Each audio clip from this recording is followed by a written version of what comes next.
पेसा act को लेकर अधिसूचना जारी हो गई है, लेकिन लगातार झारखंड के आदिवासी जो है वो इसको लेकर विरोध कर रहे हैं और उनका कहना है कि ये जो ड्राफ्ट है इसमें कई बातों का वर्णन भी नहीं किया गया है। आज हम इसी को लेकर बातचीत करते हैं। आदिवासी नेता प्रेम साही मुंडा जी है, बातचीत करते हैं कि आप लोगों का कहना है कि इस ड्राफ्ट में कई चीज़ों का वर्णन भी नहीं किया गया है, जिस वजह से लगातार आप लोग विरोध कर रहे हैं। क्या बातों का जिक्र नहीं किया गया है और क्या उम्मीद जता रहे थे आप लोग? देखिए, हम लोग उम्मीद ये जता रहे थे कि ये 1996 में बनाया हुआ कानून है, देश की संसद सर्वोच्च संस्था संसद में इसका पारित हुआ और उसमें कहा गया है कि 1 साल के अंदर ही लागू होना है। बड़ी जोहद के साथ हम लोग लड़े, हमारे बुद्धिजीवी लड़े, सलखन मुर्मू जैसे लोग लड़े, बंधु तिर्की जैसे लोग लड़े, बहुत कोई लड़ते लड़ते लड़ते हम लोग, हमें लगता है कि 25 उधर 4 29 साल हो गए। और तो और झारखंड के आदिवासी जो भी नेता हैं, वो चाहे बाबूलाल मरांडी हो, अर्जुन मुंडा हो, मधु कोड़ा हो और अन्य जो नेता हैं आदिवासी में, उन्होंने कभी ध्यान नहीं दिया। और अभी भी जो है यहाँ के मुख्यमंत्री माननीय हेमंत सोरेन को माननीय न्यायालय के द्वारा निर्देशित किया गया, बार बार किया गया, नहीं 1 बार नहीं 2 बार नहीं 4 बार हुआ, उसके बावजूद भी आनन फान में इसको कैबिनेट में लाया जाता है। कैबिनेट में लाने के बाद पब्लिक डोमेन में नहीं लाया जाता। उसके बाद फिर 2 दिन के बाद जब कोर्ट ने उसको आदेश देता है कि तुम लागू करो, तो आनन फान में जो है ला करके दिखाया गया। तो हम लोगों ने पाया कि सबसे महत्वपूर्ण है 2 बिंदु पर आदिवासी धर्म और संस्कृति पर जीता है और ज़मीन पर जीता है। पहले आपने रूढ़िवादी जो रूढ़ी जन को जो आपने हटा दिया है, इसकी मूल जो पेशा कानून में था उसको उससे अनुरूप आपको कानून बनाना था, नियमावली नहीं बनाया गया है। दूसरी बात, ज़मीन के मसले पर हम लोग हमेशा देखते हैं आदिवासियों को ज़मीन बचाने के लिए संघर्ष करते हैं, बचाने का प्रयास करते हैं और हम लोग रिस्टोरेशन करने का प्रयास करते हैं अपने बल पर। तो हम लोग चाहते थे कि इसकी लड़ाई जो है, इसकी जो समाधान ग्राम सभा के द्वारा हुआ जाए, लेकिन आपने डीसी को जो है अंतिम निर्णय दिया। आपको ग्राम सभा में ही इसकी समाधान होनी चाहिए थी, इसकी बाध्यता होनी चाहिए थी और इस पर डिसीजन होना चाहिए था। और सबसे बड़ी चीज़ 49 एक्ट जो उद्योगपतियों के लिए आपने दरवाज़ा खोल दिया है, उसको लागू नहीं कह दिया। तीसरी बात कि हम कहना चाहते हैं कि बालू घाट, जिसको गौन खनिज के मामले पर, जिसमें आदिवासी मूलवासी सभी जो है लाभान्वित होते, आपने क्या कर दिया, ग्राम सभा करेगी। और ग्राम सभा में कौन ग्राम सभा को देगा, अपने चलाएगा कि कॉर्पोरेट चलाएगा, पता नहीं था। इससे पहले ड्राफ्ट जो किया गया था उसमें स्पष्ट कहा गया था कि जनजाति सहकारी समिति करेगा, वो नहीं चलाने पर गैर आदिवासी करेंगे। इसका मतलब आपका संशय है कि बालू का ढुलाई आप जो है बाहर के लोगों को कराना चाहते हैं। ये लागू होता तो वहाँ के आदिवासियों को कारोबार का अधिकार मिलता, मूलवासी को मिलता। ये जो है संशोधन करके जो है आप जो है झारखंड वासियों को, आदिवासियों को मूल पेशा पर हनन किया है। अच्छा, ये भी कहा जा रहा है रूढ़िजन्य विधि और धार्मिक प्रथा को कहीं ना कहीं दरकिनार किया गया है, ये भी कुछ है क्या? क्योंकि लगातार चंपई सोरेन भी आरोप लगा रहे हैं।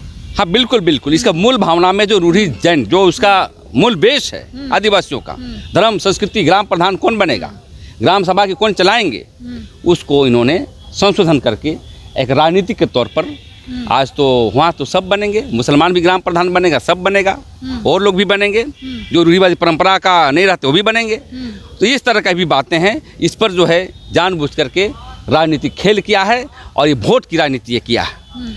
तीसरी बात ये कहना चाहता हूँ भू अर्जन पर।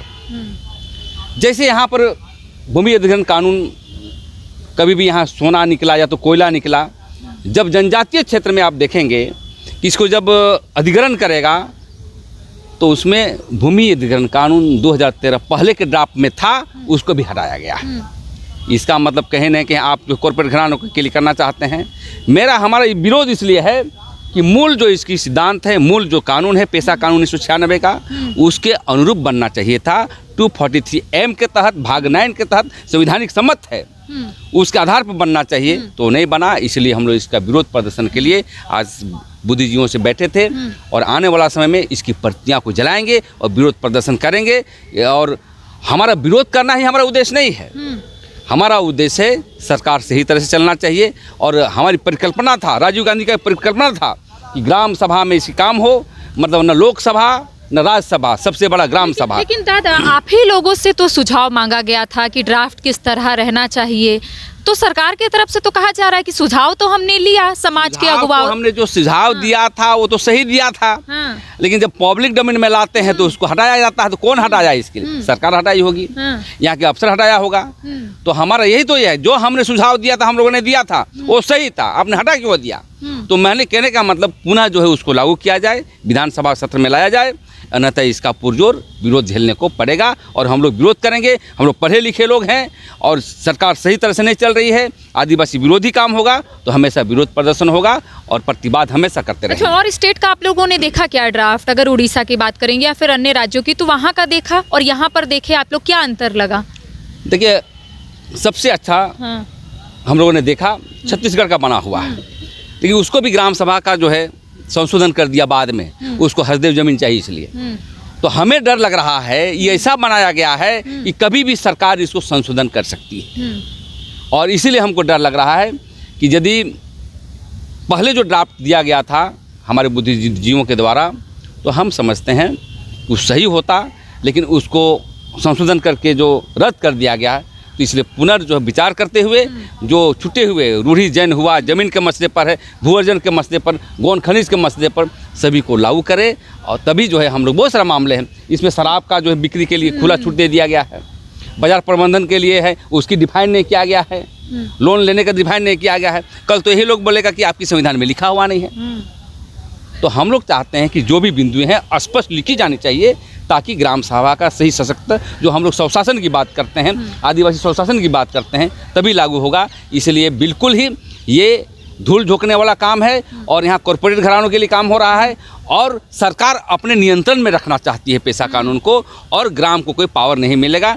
ढाल के 3 पात, पहले भी ग्राम सभा था, अभी भी है, और यदि पेशा कानून के तहत ग्राम सभा सशक्त नहीं होगा तो हम समझते हैं कि मजबूती नहीं होगा। इसलिए इसका हम लोग विरोध और प्रतिवाद कर रहे हैं। तो आने वाले समय में कुछ रूपरेखा आप लोग तैयार किए हैं? सीएम से मिलेंगे या क्या करना है? इसके लिए बुद्धिजीवी से बैठक कर लेंगे, बैठक करने के बाद सीएम से मिलेंगे, और जरूरत पड़ी तो आंदोलन के तौर पर करेंगे, और समय पड़ा तो कोर्ट भी जाने का। अच्छा, एक आखिरी सवाल है कि पेशा एक्ट लागू होने, जैसे आप लोगों ने ड्राफ्ट देखा, तो क्या इससे आदिवासियों का हक अधिकार संरक्षित हो पा रहा है, या यूं कहा जा रहा है कि जल जंगल जमीन जो है अब आदिवासियों का ही होगा, आदिवासी ही अब उस पर ही राज करेंगे, तो इससे कितने सहमत है? देखिए, आदिवासी का राज आएगा यदि नियमावली लागू हो जाता है तब, और उसमें जो भी रहने वाले व्यक्ति हैं ग्राम में, चाहे हिंदू हो मुसलमान हो, इसमें कोई जाति भेद नहीं होगी, बल्कि जो इसकी पैसा जो आएगा उसकी इस्तेमाल सब करेंगे। हम चाहते हैं कि ग्राम में ही इसकी जो 29 अधिकार दिए हैं विभाग का, श्रम विभाग, कृषि विभाग, चाहे जितने भी विभाग हैं, शिक्षा विभाग, और सभी विभागों में काम होने के लिए लागू करे, और ट्राइबल सप्लान का भी पैसा दे। लेकिन देख रहे हैं कि ढुलमुल नीति से हमें लगता है कि ग्राम सभा सशक्त नहीं होगा, और हम इसलिए मुख्यमंत्री से भी अपील करना चाहते हैं, यहाँ के राज्यपाल से भी हस्तक्षेप करने के लिए कहते हैं कि इसको अविलंब जो है संशोधन करके पुनः लागू करने की आवश्यकता है। देखिए, कहा जाता है कि अगर पेशा एक्ट लागू होगा तो इससे ग्राम सभा को मजबूती मिलेगी, ग्राम सभा को सेल्फ गवर्नेंस की ताकत मिलेगी, लेकिन लगातार जो लोग ड्राफ्ट देख रहे हैं उनका कहना है कि इससे ग्राम सभा सशक्त नहीं हो पाएगा, जिसको लेकर आने वाले समय में एक रूपरेखा तैयार की जाएगी। तमाम आदिवासी समाज के जो अगुवा है वो बैठकर एक रणनीति बनाएंगे कि आने वाले समय में किस तरह से मुख्यमंत्री हेमंत सोरेन से मिलना है और उनके समक्ष किन किन बातों का जिक्र करना है। सहयोगी के साथ Karishma Sinha, news by scope, Ranchi. Cricket के विश्व मंच पर छा रही हैं रांची की प्रतिभाएं। इन प्रतिभाओं को संवार रहा है जेके इंटरनेशनल क्रिकेट एकेडमी। अनुभवी कोच की देखरेख, सुविधाओं से लैस जेके क्रिकेट एकेडमी अनुशासन और आत्मविश्वास का विश्वास भरा सफर।